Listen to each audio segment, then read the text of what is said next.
దేవుని నామానికి మహిమ కలుగును గాక. ఈరోజు దేవుని వాక్యము నిమిత్తము యోబు గ్రంథము 42వ అధ్యాయము 2వ వచనము. నీవు ఉద్దేశించినది ఏదియు నిష్ఫలము కానేరదనియు నేనిప్పుడు తెలుసుకొంటిని. మరొకసారి చదువుకుందాం. నీవు ఉద్దేశించినది ఏదియు నిష్ఫలము కానేరదనియు నేనిప్పుడు తెలుసుకొంటిని. ఈ యొక్క మాట యోబు భక్తుడు తన యొక్క ప్రార్థన సమయంలో దేవునితో తెలియజేయుచున్నాడు అనమాట. అంటే యోబు పట్ల దేవుడు ఏదైతే ఉద్దేశించాడో ఆ ఉద్దేశము నిష్ఫలము కాకుండా నెరవేరుతుంది అన్న విధంగా యోబు భక్తుడు తెలుసుకున్నట్లు దేవునికి తెలియజేయుచున్నాడు. కనుక ఈ సందర్భంలో దేవుని యొక్క ఉద్దేశాలు కొన్నిసార్లు మనకు అంతుపట్టవు.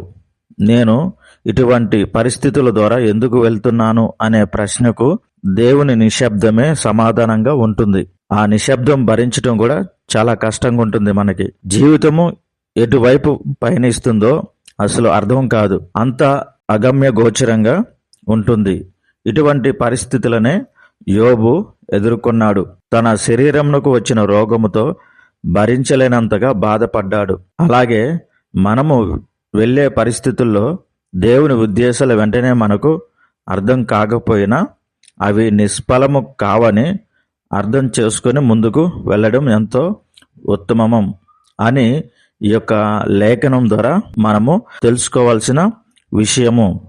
దేవుడు మన పట్ల ఏదైతే ఉద్దేశిస్తాడో ఆలోచిస్తాడో అటువంటి ఉద్దేశము మనకు ఒక్కొక్కసారి తెలియకపోయినా దేవుడు ఆ యొక్క ఉద్దేశాన్ని మన జీవితంలో నిష్ఫలము కాకుండా నెరవేరుస్తాడు అనే విధంగా ఈ యొక్క లేఖనం ద్వారా మనం అర్థం చేసుకోవచ్చు.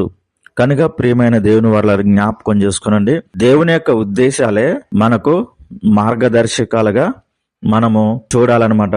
దేవుడు ఏదైతే మన గురించి ఆలోచిస్తున్నాడో అటువంటి ఆలోచన మనకు మార్గనిర్దేశాలుగా ఉంటాయని బైబిల్ గ్రంథం ద్వారా మనం తెలుసుకోవచ్చు. మనం ఈ విధంగా దేవుని సన్నిధిలో ప్రార్థించవచ్చు. దేవుని యొక్క ఉద్దేశాలు మనకు తెలియకపోయినా ఒకానొక సమయంలో ఆ యొక్క ఉద్దేశము మన జీవితంలో నెరవేరుతుందని గమనించాలి. దేవా, నీవు మా జీవితంలో ఉద్దేశించిన ఉద్దేశాల ఉద్దేశం మాకు తెలియనప్పటికీ అవి నిష్ఫలము కావని ఇప్పుడు మాకు తెలుసు అన్న విధంగా మనము దేవుని సన్నిధిలో ప్రార్థించినట్లయితే దేవుడు మన మొర ఆలకిస్తాడు. మన ఎడల కలిగి ఉన్న ఉద్దేశము దేవుడు మన జీవితంలో నెరవేరుస్తాడు. కొన్ని సందర్భాల్లో దేవుడు ఉద్దేశించిన ఉద్దేశాలు మనకు తెలియకుండా ఉంటాయి.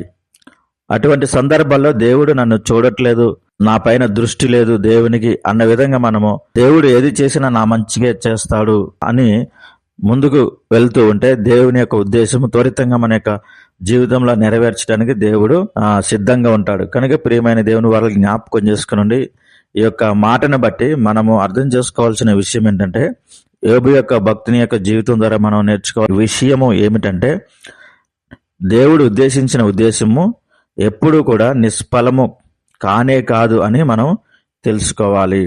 కనుక ప్రియమైన దేవుని వారు జ్ఞాపకం చేసుకునండి, మీ ఎడల దేవుని యొక్క ఉద్దేశాలు ఏ విధంగా ఉన్నాయో అవి మీకు తెలియకపోయినప్పటికీ అవి మీ జీవితాల్లో దేవుడు నెరవేర్చును గాక. ఆమేన్.